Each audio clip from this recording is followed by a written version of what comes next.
Picture this. It's late, the TV is still going, and there's a dog asleep on the couch next to you, belly up, legs in the air, doing that thing where the paws twitch and a small muffled bark escapes, because somewhere behind those eyelids it is absolutely demolishing a squirrel. You reach over without even looking and put a hand on its ribs, and it sighs and goes heavier. Now take that exact animal, that exact weight, that exact ridiculous trust, and drag it 30,000 years backwards. Same species, same skull, same teeth. Except now it is outside your fire, in the dark, 40 kilos of it, and there are 8 more standing behind it, and they want what you are eating. So here's the question almost nobody actually asks. How on earth did that end with it on the couch? Because it should not have. Everything about that matchup says we lose. And the story you have probably absorbed, the one where clever hunter-gatherers domesticated the wolf by stealing cubs and taming them into obedience, is almost certainly backwards. What actually happened is stranger, slower, and a lot less flattering to us. We had 3 real advantages, and none of them was intelligence in the way you're imagining. And then the whole conflict ended in a way that nobody planned, that nobody could have planned, and that you are currently paying for in premium kibble. Let's go. First, understand why it's wolves specifically, because this is not a story about a scary animal. It's a story about a competitor. Predators are usually a manageable problem. A leopard wants you personally, which is terrifying, but a leopard hunts alone, defends a territory alone, and can be driven off by a group of primates making noise and throwing things. That is a solvable problem. Wolves were not that problem. Wolves were us, not literally obviously, but functionally, and the overlap is genuinely uncanny. Both species hunt in coordinated groups. Both target large hoofed animals far bigger than any single individual could take down. Both use stamina rather than a single explosive ambush. Both defend a territory. Both divide labor. Both feed their young from a shared kill. Both maintain long-term social bonds and a hierarchy that has to be constantly renegotiated. 2 completely unrelated lineages, one from primates and one from carnivores, arrived at nearly the same job description. And that is a much worse situation than being hunted. When something wants to eat you, the conflict has a limit. When something wants exactly what you want, in exactly the place you want it, using exactly the same method, the conflict has no limit. It's every day. It's every carcass. It's every winter. Ecologists have a dry phrase for this: competitive exclusion, and it means what it sounds like. 2 species with identical needs in one place do not stay balanced forever. One of them gives ground. Now picture that competition across Ice Age Eurasia. Same reindeer herds, same horses, same river crossings and choke points and dead ends where a herd can be trapped. Both species tracking the same animals through the same snow, sometimes on the same day. You bring down a horse, and a pack is watching from the tree line waiting for you to leave. They bring down a horse, and you're the one at the tree line, counting, doing the arithmetic on whether 11 of you with spears can take a kill off 9 of them. That arithmetic went both ways, constantly, for thousands of years. And I should puncture something here, because the wolf in your head is not the wolf in the record. The big bad wolf, the one from the fairy tales, the one that eats grandmothers and stalks travelers through the woods, is largely a cultural object. Documented attacks by healthy wild wolves on people are genuinely rare. Rare enough that individual cases get written up and argued over. Wolves overwhelmingly avoid us, and they have been avoiding us for a very long time. And there's a decent argument that we are the reason they got so good at it, because the ones that didn't avoid us tended not to contribute much to the gene pool. So when I say wolves were a threat, I am not saying they were hunting you. I'm saying they were taking your food, in a world where losing your food in February was the same thing as being hunted, just slower and with better manners. The danger was economic, which is, if anything, worse. So no, this was never a story about scaring off a monster. It was a border dispute, and to understand how we came out of it, you have to be honest about how badly we were losing on paper. Let's do the honest accounting, because I think we flatter ourselves here. A wolf can hit roughly 50 to 60 kilometers an hour in a sprint. You cannot. A wolf can trot at a steady clip for hour after hour across terrain that would wreck your ankles. Its jaws close with a force yours cannot approach, and unlike yours, they are designed to hold a struggling animal that is actively trying to kill them back. Its sense of smell is in a different category entirely. Not better than yours, operating on a scale that makes the comparison silly. It sees in light levels where you are functionally blind. It hears you coming long before you know it's there. Its coat handles a winter that would kill you overnight. And then the part that actually matters. It is not one wolf. It is a pack that is hunted together since birth, that coordinates without a single word, that reads a change of posture in a packmate across 60 meters of snow and adjusts. There is no learning curve. There is no bad day where the new guy panics. Now here's you, slower, weaker, blunt teeth, no claws worth mentioning, bad nose, terrible night vision, no fur. Genuinely one of the least impressive large mammals in the entire environment when you take away the equipment. So take away the equipment, and we lose. Which is the whole point, because the equipment was never separate from us. The equipment was the adaptation. Which brings us to the first real edge, and it is not fire, and it is not language. It's your shoulder. Here is something that sounds fake and is not. Human beings are the only animal on Earth that can throw hard. Not the only animal that throws. Chimpanzees throw. Plenty of primates throw. An octopus will throw. But the speed and the accuracy we manage are not in the same universe. A chimpanzee is roughly 4 to 5 times stronger than you in raw muscle terms, and it cannot throw anywhere near as fast as a bored 12-year-old. In 2013, Neil Roach and colleagues published work in Nature that explains why, and the mechanism is beautiful. When you cock your arm back to throw, you are not simply positioning it. You are stretching the ligaments and tendons crossing your shoulder, loading them like a drawn bow. That stored elastic energy then releases in the acceleration phase and whips the arm forward, far faster than your muscles alone could ever move it. Your shoulder is not a joint doing a job. It is a catapult with a joint attached. And it only works because of a specific stack of anatomical changes. A low, wide, laterally facing shoulder, a mobile waist that lets the torso rotate independently of the hips, and reduced twisting of the upper arm bone. Roach's team found that those features first appeared together in the fossil record roughly 2 million years ago, in Homo erectus, right around the point where the archaeology says hunting intensified. Sit with what that gives you against a wolf. A wolf's entire weapon system requires it to make contact. Every threat it can deliver, it has to deliver from inside arm's length, with its face, against a target that can fight back. That is an enormous constraint, and it makes wolves genuinely cautious animals. A wolf that gets a broken jaw or a cracked rib on a bad kill is a wolf that starves in 3 weeks. Your weapon works at 40 meters. You never enter the danger zone at all, and crucially, you can do it repeatedly, from behind a barrier, with objects that are cheaper than the animal throwing them. A rock costs you nothing. A wasted spear can be picked up. For a wolf, every single engagement is a gamble with its own body as the stake. That asymmetry is the entire ballgame. It is why a group of humans could stand their ground at a carcass against a pack that was, by every physical measure, superior.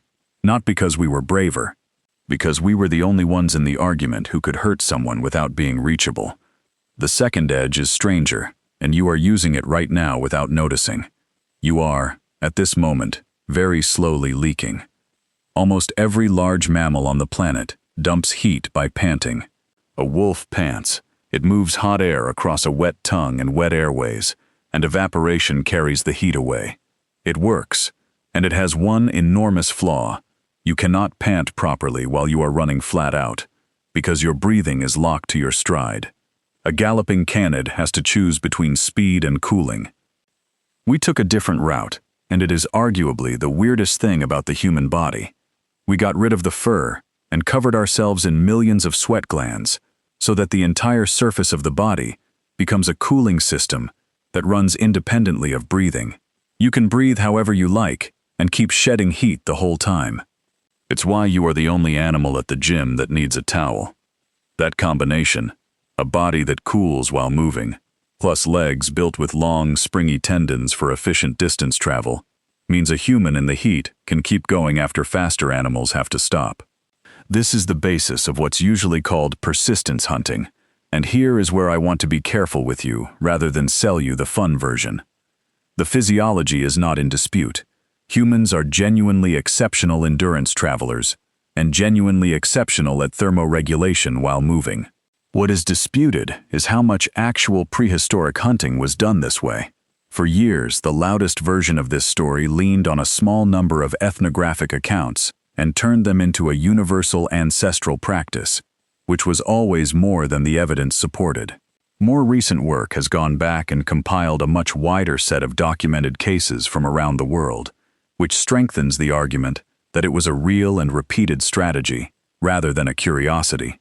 But the honest position is that this remains an active debate about frequency, not a settled fact about how everyone hunted. What it definitely did give us against wolves is simpler and less glamorous. Range, not the range of your throw, the range of your day. A group that can cover long distances, in heat, carrying loads, and still function at the far end, is a group that can shadow a herd across a landscape, arrive at a kill site from an unexpected direction, and be somewhere a pack did not expect. In a border dispute, mobility is territory. The third edge is the one everybody guesses first, and it's real. It's just smaller than people think. Fire. Fire does something very specific in this conflict, and it isn't dramatic. It doesn't defeat a wolf. It draws a line. Fire creates a perimeter that a wild canid, a fundamentally risk-averse animal that cannot afford injury, will not casually cross. A wolf that gets hurt raiding a camp does not get a second attempt at anything. Combine that with a defended camp, with people who take turns staying awake, with the fact that we sleep in groups and can post a watch, and you get something wolves genuinely could not counter, a place where the food is that costs too much to raid. Three edges, then. We could hurt things at a distance, we could travel further in worse conditions, and we could hold ground overnight. And now the part where everything you think you know about this gets quietly dismantled. Because with those three edges, the obvious ending is that we won. We pushed wolves out, took the prime hunting ground, and eventually got around to capturing a few cubs and training them into something useful. That is not what happened. There is very little evidence for it, and quite a lot against it. Start with the practical problem. Try to imagine actually doing it. You steal a wolf cub. Congratulations, you now have a wolf. Adult wolves are not dogs with a bad attitude. Hand-raised wolves, raised from days old by devoted humans in modern facilities with vets and fences and food, still grow into animals that are difficult to manage, that do not defer, and that require enormous specialist effort. And the version of you attempting this has no fences, no surplus food, and a genuine reason to care whether the thing bites a child. Doing that once, by accident, is plausible. Doing it consistently, across generations, deliberately, until the animal changes species, is not. So flip it around, because the explanation most researchers now favor runs the other way entirely. We did not go and get them. They came to us. Here is the thing about a human camp. It is filthy. Gloriously, productively filthy. Bones with marrow still in them. Hide scrapings. Guts nobody wanted. Half a carcass too heavy to haul any further. To us, that's rubbish. To a hungry canid in a hard winter, that is a reliable, renewable, zero-risk food source that requires no chase, no injury, and no gamble. There is only one entry requirement. You have to be able to stand being that close to us. And that is a trait, and traits vary. In any wolf population, there is a spread in what researchers call flight distance. The range at which an animal decides a threat is too close and leaves. Most wolves have a large one. A few, at the tail of the distribution, have a slightly smaller one. In the wild, that trait is worth nothing much. Next to a human camp full of discarded food, it is worth everything. Because the wolf with the shorter fuse for panic eats, and the one that bolts at every sound does not. That is natural selection with humans as the environment. Nobody chose anything. Nobody trained anything. There was no clever ancestor with a plan. There was a rubbish heap, and a spectrum of nerve, and thousands of years. And at the far end of it, the animals hanging around the camp were no longer quite the same animals that had started. This is what people mean when they say dogs largely domesticated themselves, and I want to flag that even this is a model rather than a proven sequence. The genetics have been getting more interesting and less tidy, not more. In 2022, a large international team analyzed 72 ancient wolf genomes spanning the last 100,000 years and found that dogs draw ancestry from at least 2 separate wolf populations, an eastern source that shows up in all dogs, and a second, more westerly source that shows up in some, which could mean domestication happened more than once and the results later mixed. Or it could mean it happened once and those early dogs then bred back with local wild wolves. As of that work, we could not tell which. The animal on your couch may have a more complicated origin story than any single tidy narrative allows. But we do have one spectacular piece of experimental evidence for the mechanism, and it involves foxes. Starting in 1959, the Soviet geneticist Dmitry Belyaev began breeding silver foxes on a single criterion: not size, not coat, not usefulness, tameness. Specifically, how the animal reacted when a human hand came near it.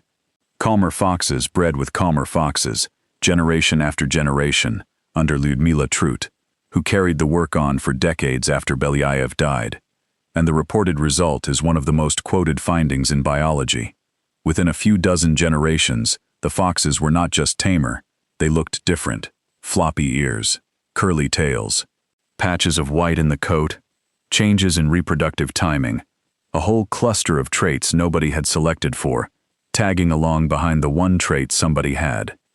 That cluster got a name, the domestication syndrome, and it became the standard explanation for why so many domestic animals share a similar look.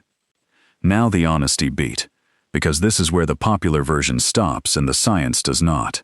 In 2020, Catherine Lord and colleagues published a critique, arguing that the story has been substantially overstated.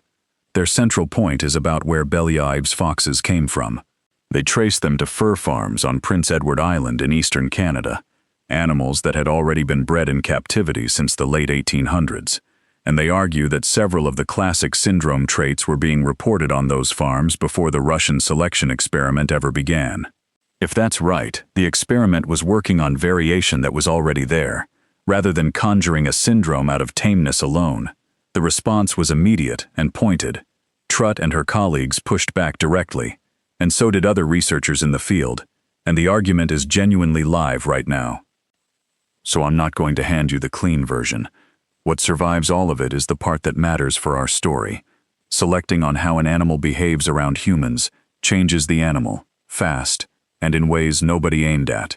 Whether it produces one neat universal syndrome is a fight for the people with the data. And at some point, on the far side of that process, something happened that I find genuinely difficult to read about calmly.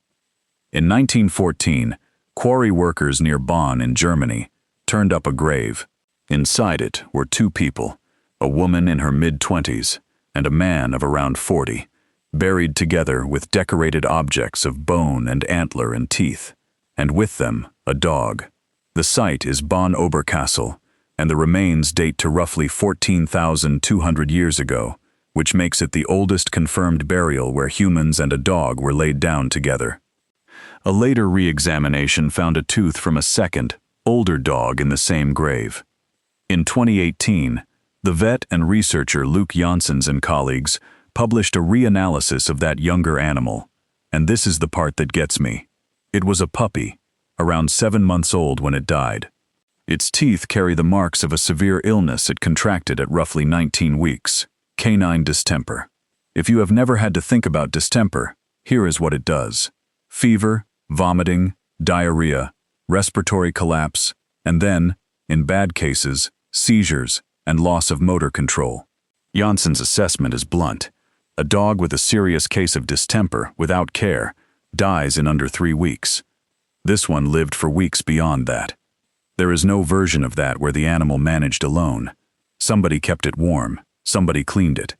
Somebody hand-fed a sick puppy that could not hold food down, and gave it water, and kept it out of the cold, over and over, for weeks, during an ice age, while it was producing nothing. It could not hunt. It could not guard. It could not pull anything. It was, in the coldest possible accounting, useless. And they did it anyway. And then they buried it with their own dead. Whatever the relationship between people and canids was 14,000 years ago, it was already past usefulness. It was already something else. Which brings me to the last layer, the one I saved for the end, because it flips the title of this whole video. Because I have been asking how we outsmarted wolves, and the evidence points somewhere much more embarrassing.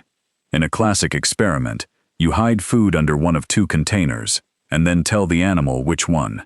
Not with a sound or a smell, but with a gesture. You point. Dogs are extraordinary at this. Puppies do it, without extensive training and without needing to be raised in unusual conditions, including the harder version, where the pointing hand is nowhere near the container. Wolves, including wolves hand-raised by humans from infancy alongside dogs, struggle with the subtle version, and generally need much more socialization before they'll reliably use the easier, closer cues at all. Chimpanzees, our nearest relatives, largely don't get it either. That's worth sitting with. On this one specific task, reading a human intention off a human body, the dog beats the chimpanzee. I should say that this finding has been argued over too. Some researchers put more weight on how the animals were raised than on domestication itself, and the exact line between what's innate and what's learned is still being worked out. But nobody seriously disputes the headline, "Something about becoming a dog made this animal into a specialist reader of us." So look at what actually happened here. We did not outsmart wolves. We could not outrun them, outsmell them, outfight them, or outsee them, and we never bred a single one into obedience by force of will. What we did was accidentally create a niche, by being messy, and staying in one place, and having more food than we could finish. And a subset of wolves moved into that niche and, over thousands of years, evolved into something that could read our faces, follow our fingers, and live off our surplus indefinitely, without ever having to bring down a horse again. One species learned to exploit the other's habits so completely that the other one now buys it a bed. Let's bring this together, because the answer to the question has three parts and one twist. The first part was distance, a shoulder that works as a catapult, which let us threaten something we could never have fought. The second was range, a body that cools while it moves, which let us be where they didn't expect us. The third was the perimeter, fire in a group that sleeps in shifts, which made our food too expensive to take. And the twist is that none of it was decisive, because the conflict never ended in a victory. It ended in a merger. The border between the two species stopped being a border, and the animals on the wrong side of it slowly turned into family. Which brings us back to your couch.